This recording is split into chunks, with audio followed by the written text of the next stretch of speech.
সুপ্রভাত আমার ছোট্ট বন্ধুরা, তোমরা সবাই কেমন আছো? ভালো আছো? বাহ বাহ, খুব ভালো। আমিও ভালো আছি।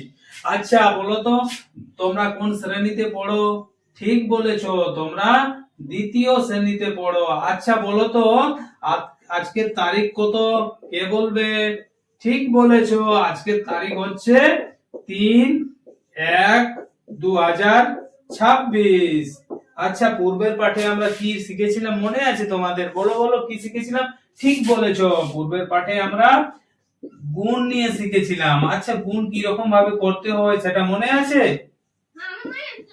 আচ্ছা বলো তো, এটা আমি বললাম, এটা গুণ করো তো। বলো বলো বলো বলো, কেমন করে গুণ করতে হয়? হ্যাঁ, ঠিক বলেছো। কি করে গুণ করতে হয় দেখো, তোমরা তো নামটা শিখেছো।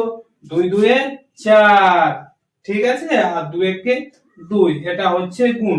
আচ্ছা, গুণের সম্পর্কে আমি বলেছিলাম, এটাকে কি বলে বলো না? যাকে আমরা গুণ করি।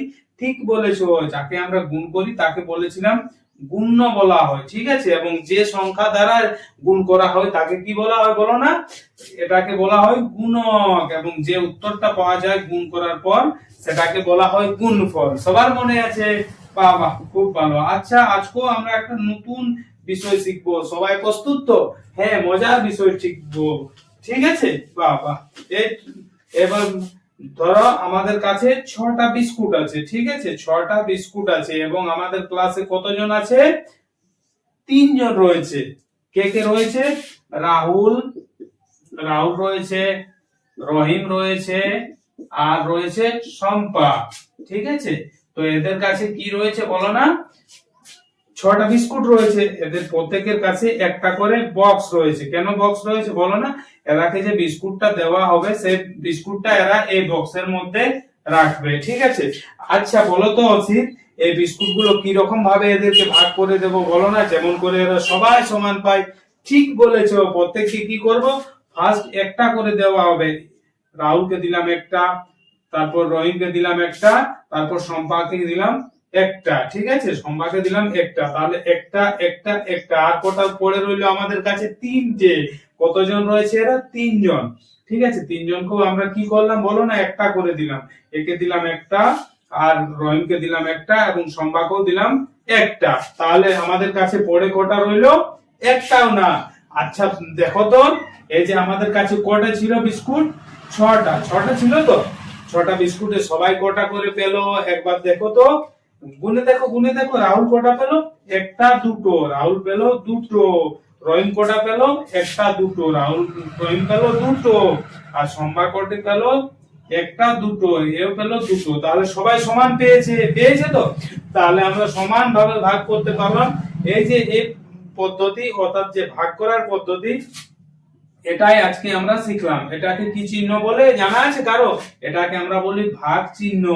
এটা কি রকম ভাবে লিখতে হয় দেখো, এরকম একটা দাড়ি দিলাম, তারপর কি করলাম?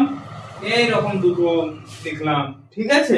এরকম করে লিখতে হয়, এটাকে বলা হয় ভাগ চিহ্ন। তাহলে এরা কতজন আছে বলো না? 3 জন, রাহুল, রহিম এবং শম্পা। এই 3জনকে দুটো করে ভাগ হয়ে গেল, এটা হয়ে গেল ভাগ। তোমরা বুঝতে পারলে? ঠিক আছে। আচ্ছা বলো তো, এখানে শম্পা আর নেই, ও বাড়ি চলে গেছে, ঠিক আছে। ও বাড়ি চলে গেছে, আর এখনো 6টায় পড়ে রয়েছে। 6টায় বিস্কুট এখানে পড়ে রয়েছে। কটা পড়ে রয়েছে? 6টা। আচ্ছা, এই যে রাহুল এবং রহিম প্রত্যেকে কটা করে তাহলে এখন বিস্কুট পাবে? বলো বলো বলো বলো। হ্যাঁ, প্রত্যেকের কি রকম ভাবে ভাগ করব বলো না? প্রত্যেকে যেরকম পদ্ধতিতে আমরা করলাম, প্রথমে একটা নেবে রাহুল, পরেরটা নেবে রহিম, আবার প্রথমে পরেরটা নেবে রাহুল, আবার এটা নেবে রহিম, আবার এটা নেবে রাহুল, এবং এটা নেবে রহিম। অর্থাৎ একটা একটা করে ফার্স্ট দেব। এখন আমাদের কাছে কটা পড়ে রইলো? একটাও না। অর্থাৎ সবগুলো তো আমরা দিয়ে দিলাম, পড়ে রইলো না। তাহলে রাহুল এবং রহিম কটা করে পেলো? দেখো দেখো, কটা করে পেয়েছে, গুনো। একটা দুটো তিনটে, তিনটে পেলো। রহিম কটা পেলো? একটা দুটো তিনটে, তিনটে। তাহলে আমাদের কাছে একটা পড়ে নেই। এরা কটা করে পেলো দুজনেই?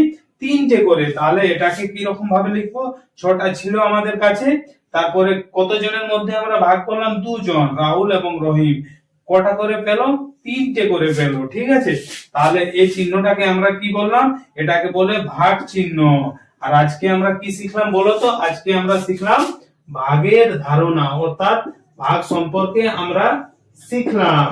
আচ্ছা, এই যে ভাগ আমরা করলাম, এটারও একটা নির্দিষ্ট নাম রয়েছে। যেমন আমরা যাকে ভাগ করছি, অর্থাৎ 6টা যে বিস্কুট ভাগ করছি, এটাকে কি বলা হয়? যাকে আমরা ভাগ করছি তাকে বলা হয় ভাজ্য।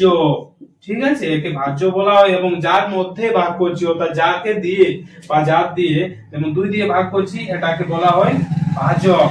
কি বলা হয়? ভাজক। এবং যে উত্তরটা পাচ্ছি, অর্থাৎ ভাগ করার পর যেটা পাচ্ছি, এখানে দেখো কি পেয়েছি? 3। এখানেও 3 পেয়েছি। ওই যেটা পাচ্ছি সেটাকে বলা হয় ভাগফল, অর্থাৎ ভাগ করার পর যে ফলটা পাওয়া যায় সেটাকে বলা হয় ভাগফল। তাহলে তোমরা শিখে গেলে ভাগ কি রকম ভাবে করতে হয়। চুপ করে বসে থাকো এবং পরের ক্লাসের জন্য অপেক্ষা করো। পরের ক্লাসে তোমাদের যিনি স্যার রয়েছেন তিনি আসবেন এবং তোমাদের পরবর্তী ক্লাসটা করাবেন। এবং পরের ক্লাসে আমরা ভাগ সম্পর্কে আরো শিখবো। সবাই সুস্থ থাকবেন, ভালো থাকবেন।